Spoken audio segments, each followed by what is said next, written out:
Et maintenant à M. Camara. M. Camara, vous avez 5 minutes pour votre présentation. Je vous parle de Montréal, situé sur le territoire traditionnel non cédé de la nation Kaingehaga.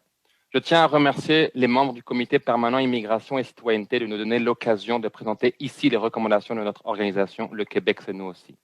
Nous sommes un organisme à but non lucratif qui œuvre pour la défense des droits et des conditions de vie des personnes immigrantes au Québec, en portant de manière non partisane les voix de nos communautés, en valorisant l'immigration dans la société québécoise et en créant les conditions pour bâtir un Québec diversifié et inclusif.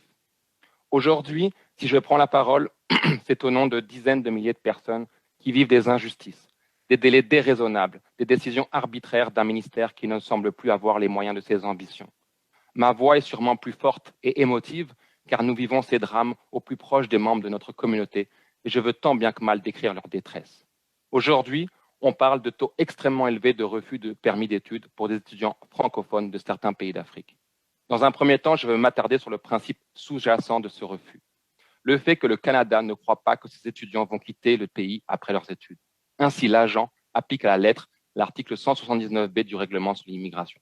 Pourtant, le Canada fait tout en son pouvoir pour garder ses étudiants internationaux ici après leur diplôme. Par exemple, on a des outils spécifiquement conçus pour favoriser la rétention des étudiants internationaux, comme les permis post-diplôme et des programmes comme Entrée Sorry Express, for interrupting. Can I please ask you to stop for a second? Je vous demanderai de vous arrêter pendant quelques instants. Il y a des vérifications à faire au niveau du son. Monsieur Camara, je vous demanderai de parler peut-être un petit peu plus lentement parce que c'est difficile pour l'interprétation de garder votre rythme. Alors, je vous demanderai de parler un petit peu plus lentement. Cela permettra l'interprétation. Merci. Vous pouvez poursuivre. En 2021, le gouvernement du Canada a même mis en place un programme exceptionnel pour permettre à des dizaines de milliers de personnes francophones diplômées d'établissements canadiens de faire une demande de résidence permanente sans même une preuve d'emploi. Enfin, pas plus tard que ce lundi, le ministre de l'Immigration a lui-même affirmé que les étudiants étrangers font d'excellents résidents permanents.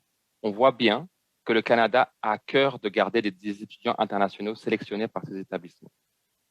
Pourtant, lorsqu'il s'agit de ressortissants de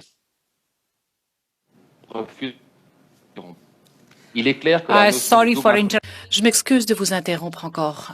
Il y a des problèmes d'interprétation. Si vous pouvez peut-être vous arrêter encore une petite seconde. Okay, please continue. Poursuivez, s'il vous plaît. Il est clair que la notion de double intention accorde un pouvoir discrétionnaire disproportionné aux agents d'IRCC, laissant place à l'expression de biais discriminatoires, car ce règlement ne s'applique qu'à une partie des étudiants, en général ceux qui ont besoin d'un visa. C'est d'ailleurs un enjeu qu'on retrouve aussi dans les traitements des dossiers des parrainages des époux, impactant toujours les mêmes personnes. Dans un second temps, je souhaite alerter le comité sur le manque de transparence et le caractère arbitraire des décisions prises par les agents d'IRCC. En effet, il est impossible de savoir de façon précise comment les décisions sur les permis d'études sont prises et certaines décisions de la Cour fédérale montrent que ces décisions ne sont parfois pas justifiées. L'Association québécoise des avocats et avocates en droit de l'immigration montre que sur 25 décisions de refus de visa d'études émanant du bureau d'Accra au Ghana, qui ont fait l'objet de contestations devant la Cour fédérale, la Cour en a accueilli 23.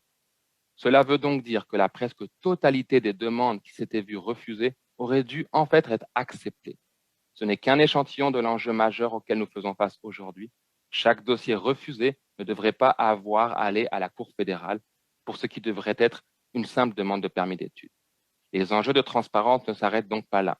Le système d'intelligence Chinook mis en place pour accélérer les traitements des demandes semble renforcé à l'abri de tout soupçon des biais discriminatoires. L'utilisation de cet outil ne semble pas avoir fait l'objet de consultations.